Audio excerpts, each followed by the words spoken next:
और उस समय पीले कार्ड्स की एक बड़ी दिक्कत आ रही थी कि कांग्रेस की सरकार में बहुत लोगों के पीले कार्ड कटे थे और मैं भावनाओं में बहते बहते मैंने कहा कि जी पूरे गांव के पीले कार्ड बनवाएंगे।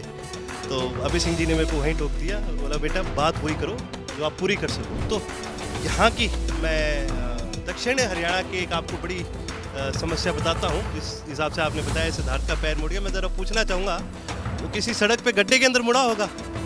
ये जो गड्ढे हैं हम एक मेन रोड पर जा रहे हैं और ये पूरी सड़क भरी पड़ी है गड्ढों से। ये तो क्लियर है कि आप आने वाला चुनाव जो है वो लड़ने जा रहे हैं, तो कुछ हल्के आपने डिसाइड किए हैं या अभी से कहीं पे मेहनत करना शुरू किए कुछ हल्के हों हरियाणा के जहाँ पे आप सक्रिय तौर पे काम 35% से ज़्यादा हरियाणा प्रदेश का जो युवा है आज बेरोजगार है और ये मेरे आंकड़े नहीं हैं, ये सरकारी आंकड़े हैं। तो अर्जुन चौटाला मेरे बगल में बैठे हैं और फाइनली हमने इनसे टाइम ले लिया है और ये बस है और यहाँ पर हम बैठे हैं क्योंकि सिद्धार्थ को चलने में थोड़ा इशू हो रहा था, तो हमने कहा कि बैठ के कर लेते हैं, हमारे लिए भी ईजी रहेगा। अर्जुन जी, यात्रा में आप चल रहे हैं साथ में और सुबह से कैसी वर्जिश कैसी हो रही है आपकी? वर्जिश हमें तो प्रैक्टिस है अब काफ़ी अच्छी तरह से। इनफैक्ट यात्रा से पहले बहुत लोगों ने हमसे पूछा था कि जी आपकी प्रैक्टिस पूरी है कि नहीं है। तो हमारा तो जी ये रोज़ का काम है, जितना चलना, लोगों के साथ रहना, तो हमारे लिए मुश्किल नहीं है, उल्टा हमारी तो खुराक है ये। जितना हम लोगों से मिलते हैं, साथियों से मिलते हैं, उतनी ज़्यादा हमें ऊर्जा और मिलती है। हर गांव की, मैं ये कहूँगा, हर गांव की समस्या अलग है, पर कई ऐसी समस्याएं हैं जो एक ज़िले में नहीं बल्कि पूरे हरियाणा में कॉमन है। चाहे वो आप युवाओं के अंदर बेरोज़गारी के बारे में बात करें, चाहे आप बात करें बढ़ती हुई महंगाई को लेकर के, चाहे आप बात करें किस प्रकार से अलग अलग वर्ग हैं, चाहे वो किसान हैं, आंगनवाड़ी के कार्यकर्ता हैं और भी कई सारे साथी हैं, किस प्रकार से वो इस सरकार से परेशान आ रखे हैं। और एक तो यहाँ की मैं दक्षिण हरियाणा की एक आपको बड़ी समस्या बताता हूँ। जिस हिसाब से आपने बताया सिद्धार्थ का पैर मुड़ गया, मैं ज़रा पूछना चाहूँगा वो किसी सड़क पे गड्ढे के अंदर मुड़ा होगा। ये जो गड्ढे हैं हम एक मेन रोड पर जा रहे हैं और ये पूरी सड़क भरी पड़ी है गड्ढों से। और ये सिर्फ कोई हमें नहीं दिक्कत आती बल्कि जो यहाँ के उद्योगपति है, कोई आम जो काम करने वाले लोग हैं, माताएं बहनें जिनका रोज़ का इन सड़कों पर आना जाना है, उनको बहुत तकलीफ आती है इसकी वजह से। अच्छा, मैंने अभी नीमका में स्वागत हुआ, बहुत से यूथ थे वहाँ पे और हमने उनसे बात की तो उन्होंने कहा कि हम अर्जुन चौटाला जो भाई है उनको अपना आइकन मानते हैं। तो इस तरह जो यूथ आपके पास आ रहा है वो बहुत सारी एस्पिरेशन लेके भी आ रहा है, खासकर रोजगार का सवाल है, बड़ा मुद्दा है। तो रोजगार के मुद्दे को आप कैसे एड्रेस कर रहे हैं?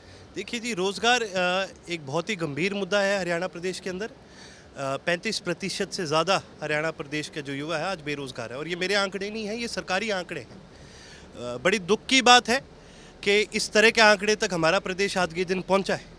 लेकिन मैं अपने युवा साथियों को खास करके मैं उनका शुक्रगुजार हूं कि उन्होंने इतना विश्वास हम सबके अंदर जताया। मैं आपके माध्यम से मैं उनको एक चीज़ ज़रूर कहना चाहूँगा कि आपके रोज़गार की चिंता जितनी आपको है उतनी ही चौधरी अभय सिंह जी को है, उतनी ही चौधरी ओम प्रकाश चौटाला जी को है, उतनी ही इंडियन नेशनल लोकदल के कार्यकर्ता को है। हमारी जो आने वाला जो मैनिफेस्टो है उस पर एक हमारा बड़ा फोकस युवाओं को रोज़गार देने में लगेगा। और ये कोई मुश्किल चीज़ नहीं है। चौटाला साहब के राज में बहुत युवाओं को रोज़गार मिला था और उसका कारण है हरियाणा प्रदेश 3 जगहों से दिल्ली को घेरता है। एक इंडस्ट्रियल हब बन सकता है, एक एग्रीकल्चरल हब बन सकता है, एक मेडिकल, एक एजुकेशनल हब बन सकता है। और जब आप इस तरह की इंफ्रास्ट्रक्चर की चीज़ों पे और ऐसी चीज़ों पे, इकोनॉमिक जो चीज़ें हैं इनके ऊपर जब आप सरकार खर्चा करने का काम करती है तो उससे रोज़गार भी बढ़ता है। साथ ही साथ हमारी ये प्रयत्न रहेगा कि जितने भी युवा साथी हैं इस प्रदेश के अंदर हर परिवार के एक युवा साथी को रोज़गार ज़रूर मिले।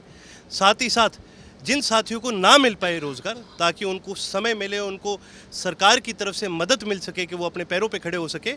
हर महीने हम युवा साथियों को, जो पढ़े लिखे युवा साथी हैं, अगर उनको जॉब नहीं मिल पाई तो उनको बेरोज़गारी भत्ता देने का भी काम करें। अच्छा अर्जुन जी, इस तरह की पदयात्राएं अब जो है शुरू हुई हैं देश में। जैसे हरियाणा की बात करूं, राहुल गांधी आए, फिर बलराज कुंडू ने पदयात्रा की और अब आप लोगों की पदयात्रा चल रही है। लेकिन सब लोग सरकार बनाने का दावा कर रहे हैं, खासकर जो विपक्षी पार्टियां हरियाणा में, कांग्रेस है और आपकी पार्टी है और आम आदमी पार्टी भी अब ताल ठोक रही है। तो आप कैसे देखते हैं आने वाले जो इलेक्शन है उसमें आप लोगों का मुकाबला किससे होने जा रहा है? देखिए जी, आपने और पदयात्राएं गिनाई। मैं आपसे उसी माध्यम से पूछना चाहूँगा भी इन पदयात्राओं का उद्देश्य क्या था। चाहे कुंडू साहब की पदयात्रा हो, क्या अचीव करा उसने। राहुल गांधी की जो पदयात्रा हो भारत जोड़ो के नाम से थी, लेकिन सभी को पता है कि वो भारत जोड़ो यात्रा नहीं थी, वो राहुल के साथ जोड़ो एक यात्रा थी। जब मेन फोकस ही कांग्रेस का उस समय राहुल गांधी थे। हमारी यात्रा का जो फोकस है वो प्रदेश के अंदर परिवर्तन लाना है, लोगों को जागरूक करना है, लोगों को याद दिलाना है कि आपके पास, आपके हाथ में, हमारी जो देश की जनता है, प्रदेश की जनता है, वो हनुमान जी की तरह है। ताकत बहुत है उनमें, पर उनको याद दिलाना पड़ता है। हमारा जी प्रयास वो ये है कि भाई हरियाणा प्रदेश के लोगों को, जैसे जननायक चौधरी देवीलाल ने जागरूक करके उनको उनके हकों को कैसे लड़ना चाहिए, हकों के लिए कैसे खड़ा होना चाहिए, वो ताकत देने का काम करा। हम दोबारा वो ताकत देने का काम करेंगे, और जब हम मिलकर के काम करेंगे तो आवश्यक जो हमारे साथी है, जिन लोगों के पास हम जा रहे हैं, वो अपना विश्वास भी चौधरी अभय सिंह जी के अंदर जताने का काम करेंगे। अच्छा, सियासी पारी की बात करूं तो अब ये तो क्लियर है कि आप आने वाला चुनाव जो है वो लड़ने जा रहे हैं, तो कुछ हलके आपने डिसाइड किए हैं या अभी से कहीं पे मेहनत करना शुरू किए? कुछ हलके हों हरियाणा के जहाँ पे आप सक्रिय तौर पे काम कर रहे हैं बहुत ज़्यादा? नहीं जी, कुछ ऐसा फैसला नहीं करा। हम पार्टी के कार्यकर्ता है, जो भी फैसले पार्टी के हित में होंगे, चाहे वो मेरे लड़ने से होते हैं, चाहे मेरे ना लड़ने से होते हैं, जो भी फैसले पार्टी के हित में होंगे, हमारे कार्यकर्ता के हित में होंगे, वो फैसला लेने का काम करेंगे। अच्छा, अंतिम सवाल मेरा ये है कि आपके इस यात्रा में मैं देख रहा हूँ कि आपकी माताजी भी आपके साथ चलती हैं, आपके पिताजी हैं, आपके दादाजी ओम प्रकाश चौटाला है, वो भी कल से ज्वाइन करने वाले हैं, तो पूरा परिवार चल रहा है। आपने अपने पिता से, अपने दादा से राजनीति में क्या सीखा है? और जब आप लोगों से मिल रहे हैं तो बैठ के चर्चा भी होती होगी कि पिताजी इस तरीके का फीडबैक मुझे आज मिला, या इस तरह की बातें होती हैं? देखिए, बहुत कुछ सीखने को मिला है। मेरी चाची जी भी इस यात्रा में साथ है। आप थोड़ा कंफ्यूज हो गए, वो मेरी चाची जी हैं। मेरे बड़े भाई, दादाजी, पिताजी, सभी हमने, और एक कार्यकर्ता ने, सब मेहनत कर रहे हैं इसके अंदर। और जो सीखा है मैंने चौटाला साहब से, चौधरी अभय सिंह जी से, वो संघर्ष है। मैंने उनको उन परिस्थितियों में देखा है जब सारी परिस्थितियां उनके अनुकूल थी, उनके विरोध थी, फिर भी उन्होंने हमारे पार्टी के कार्यकर्ता को ताकत देने का काम करा, उनको मजबूती देने का काम करा। ये चीज़ हमने सीखी है, वो संघर्ष। जब लड़ाई का आप सामना करते हो, किस तरह हंस के उस लड़ाई का सामना करना है, हमने ये सीखा है। और पिताजी से मैंने एक चीज़ ज़रूर सीखी है कि हमेशा वो बात करो जो आप पूरी कर सको, हमेशा सच्ची बात करो। मैं जब छोटा था, अभय सिंह जी का पहला चुनाव बाई इलेक्शन था एलनाबाद का, मेरा पहला चुनाव था जिसके अंदर मैं सक्रिय हुआ था। तो वहाँ पर एक गांव में कार्यक्रम था, और जो कार्यकर्ता साथी है, अभय सिंह जी का कार्यक्रम था, उन्होंने मेरे को बोल दिया कि भी आप भाषण दो। हालांकि मैंने कभी भाषण दिया नहीं था, और उस समय पीले कार्ड्स की एक बड़ी दिक्कत आ रही थी कि कांग्रेस की सरकार में बहुत लोगों के पीले कार्ड कटे थे, और मैं भावनाओं में बहते बहते मैंने कहा कि जी पूरे गांव के पीले कार्ड बनवाएंगे। तो अभय सिंह जी ने मेरे को वहीं टोक दिया और बोला, बेटा बात वही करो जो आप पूरी कर सको, कभी झूठी बात नहीं करनी। तो हमने उनसे ये चीज़ सीखी है।